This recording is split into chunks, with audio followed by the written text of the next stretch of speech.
জুমার নামাজ মিস করবেন না। জুমার নামাজ মিস করবেন না। জুমার নামাজ বাদ দিবেন না। সময় মতো জুমার দিন প্রস্তুত হয়ে জুমার নামাজে যাবেন। যত দূরেই হোক, কষ্ট হোক, এমন কোনো কষ্ট নাই যেটা বাংলাদেশের জন্য অসম্ভব। জুমার দিন এমন একটা মুহূর্ত আসে যেখানে সমস্ত দোয়া কবুল হয়। হুজুর সাল্লাল্লাহু আলাইহি ওয়াসাল্লাম নিজের 2 আঙ্গুল দিয়ে দেখিয়েছিলেন সময়টা খুব সংক্ষিপ্ত,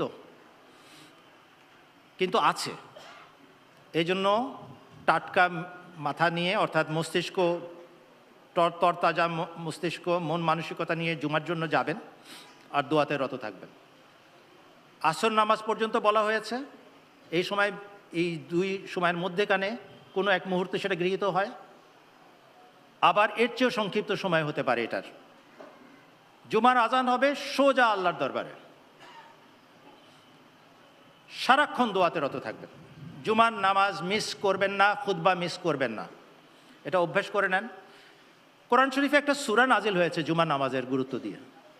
আবার কোরআন শরীফেই প্রথম দিকে লেখা আছে, ইহুদিরা যে সমস্ত কারণে লানাতি হয়েছিল তার মধ্যে একটা, তাদের জুমা সাবাত তারা পালন করে নাই।